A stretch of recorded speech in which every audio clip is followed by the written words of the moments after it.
ഷാർജയിൽ ജീവനൊടുക്കിയ കേരളപുരം സ്വദേശി വിഭജിക മണിയന്റെ സംസ്കാരം ഇന്ന് കുണ്ടറയിൽ നടന്നു. ഭർത്താവ് നിതേഷിന്റെയും വീട്ടുകാരുടെയും പീഡനത്തെ തുടർന്നാണ് വിഭജിക ജീവനൊടുക്കി എന്നാണ് ബന്ധുക്കളുടെ ആരോപണം ഉയർന്നതോടെയാണ് മൃതദേഹം നാട്ടിലെത്തിക്കാനുള്ള നടപടി നീണ്ടത്. ഭർത്താവ് നിതേഷിന്റെയും വിഭജിയുടെ ബന്ധുക്കളുടെയും ധാരണയോടാണ് മകൾ വൈഭവിയുടെ മൃതദേഹം 17-ന് ദുബായിൽ സംസ്കരിച്ചത്. നിയമപരമായ അധികാരം ഉപയോഗിച്ച് നിതേഷ് മകളുടെ സംസ്കാരം ഷാർജയിൽ നടത്തുകയായിരുന്നു. ഭാര്യയുടെ മൃതദേഹത്തിനോടൊപ്പം നാട്ടിലേക്ക് വരുന്നതുമില്ല. നാട്ടിൽ വന്ന അറസ്റ്റ് ഉണ്ടാകുമെന്ന തിരിച്ചറിവിലാണ് ഇത്. ഇന്നലെ രാത്രി തിരുവനന്തപുരം വിമാനത്താവളത്തിൽ എത്തിച്ച മൃതദേഹം തിരുവനന്തപുരം മെഡിക്കൽ കോളേജ് ആശുപത്രിയിൽ മോർച്ചറിയിലേക്ക് മാറ്റി. വീണ്ടും പോസ്റ്റ്മോർട്ടം നടത്തിയ ശേഷം മാതൃ സഹോദരന്റെ വീടായ കേരളപുരം പൂട്ടാണിമുക്ക് സൗപർണിയ എത്തിച്ച ശേഷം വൈകിട്ട് സംസ്കാരം നടത്തി. ഷാർജയിലായിരുന്നു അമ്മ ശൈലജ, സഹോദരൻ വിനോദ് എന്നിവരും മറ്റു ബന്ധുക്കളും മൃതദേഹത്തിനോടൊപ്പം നാട്ടിലെത്തി. 2 ആഴ്ച മുമ്പാണ് വിഭജിക ഷാർജയിൽ ആത്മഹത്യ ചെയ്തത്. മൃതദേഹം ചൊവ്വാഴ്ച വൈകിട്ട് UAE സമയം 5:45-നുള്ളിൽ എയർ ഇന്ത്യ എക്സ്പ്രസ് വിമാനത്തിൽ നാട്ടിലേക്ക് എത്തിച്ചു. പോസ്റ്റ്മോർട്ടം ഉൾപ്പെടെ എല്ലാ നടപടികളും പൂർത്തിയാക്കിയിരുന്നു. ഷാർജയിലെ ഫോറൻസിക് ലാബിൽ ചൊവ്വാഴ്ച 10 മണിയോടെ ആംബുലൻസ് നടപടികൾ പൂർത്തിയാക്കിയിരുന്നു. ഈ മാസം 8-നാണ് വിഭജിയും മകളും ഫ്ളാറ്റിൽ മരിച്ച നിലയിൽ കണ്ടെത്തിയത്.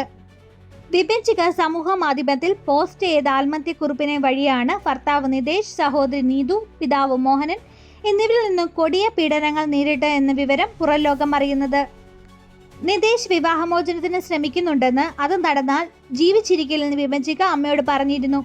ഇതിനിടെയാണ് വിവാഹമോചനം വേണമെന്നാവശ്യപ്പെട്ട് നിതേഷ് വക്കീൽ നോട്ടീസ് അയച്ചത്. ഇതായിരിക്കാം ആത്മഹത്യയുടെ കാരണമെന്നാണ് കുടുംബം കരുതുന്നത്. ഇതിനിടെയാണ് ആത്മഹത്യക്കുറിപ്പും ലഭിച്ചത്. ഇതിലൂടെയാണ് പീഡന വിവരങ്ങളും നിതേഷിന്റെ സ്വഭാവവും എല്ലാം കുടുംബം അറിഞ്ഞത്. 2020 നവംബറിലായിരുന്നു വിഭജിയുടെയും നിതേഷിന്റെ വിവാഹം ആഡംബരമായി നടത്തിയില്ലെന്നും സ്ത്രീധനം കുറവാണെന്നും കാർ ലഭിച്ചില്ലെന്നും ആരോപിച്ച് മാനസികവും ശാരീരികമായി പീഡിപ്പിച്ചുവെന്ന് കാണിച്ച് ഫേസ്ബുക്കിൽ പോസ്റ്റ് ചെയ്ത ശേഷമാണ് വിഭജിക ആത്മഹത്യ ചെയ്തത്. തുടർന്ന് ഭർത്താവ് നിതേഷിന്റെ സഹോദരി നീതു, അച്ഛൻ മോഹനൻ എന്നിവർക്കെതിരെ വിഭജിയുടെ മാതാവ് ശൈലജ കുണ്ടറ പോലീസിന് പരാതി നൽകി. തുടർന്ന് ഇവരെ പ്രതികളായി സ്ത്രീധന പീഡനം, മരണം ഉൾപ്പെടെയുള്ള വകുപ്പുകൾ ചുമത്തി FIR രജിസ്റ്റർ ചെയ്തു. കേസ് സംസ്ഥാന ക്രൈംബ്രാഞ്ചിന് കൈമാറി. ഈ സാഹചര്യത്തിലാണ് നിതേഷ് കേരളത്തിലെത്താതിരുന്നത്. വിഭജികയുടെ ഈ കേസ് കേൾക്കുന്ന എല്ലാ സഹോദരങ്ങളോടും പറയാനുള്ളത്, ആത്മഹത്യ ഒന്നിനും പരിഹാരമല്ല, മറ്റാർക്കു വേണ്ടിയും സ്വന്തം ജീവിതം കളയാനുള്ളതുമല്ല. ധൈര്യത്തോടെ മുന്നോട്ട് പോകുക. നിങ്ങളുടെ ചുറ്റും പല ആൾക്കാർ നിങ്ങൾക്ക് വേണ്ടി കാത്തിരിപ്പുണ്ട്, സ്നേഹിക്കാനിരിപ്പുണ്ട്. നിങ്ങൾ മാതാപിതാക്കളെ ഓർക്കുക, സഹോദരങ്ങളെ ഓർക്കുക. ചിലപ്പം ഈ പ്രശ്നങ്ങളൊക്കെ നാളെ മാറിയെന്ന് വരാം. നിങ്ങൾക്ക് പുതിയ കാലങ്ങൾ വരട്ടെ എന്ന് ആശംസിക്കുന്നു. ജീവിതം ഒരു സെക്കൻഡ് കൊണ്ട് മാറി മറിയാൻ മതി.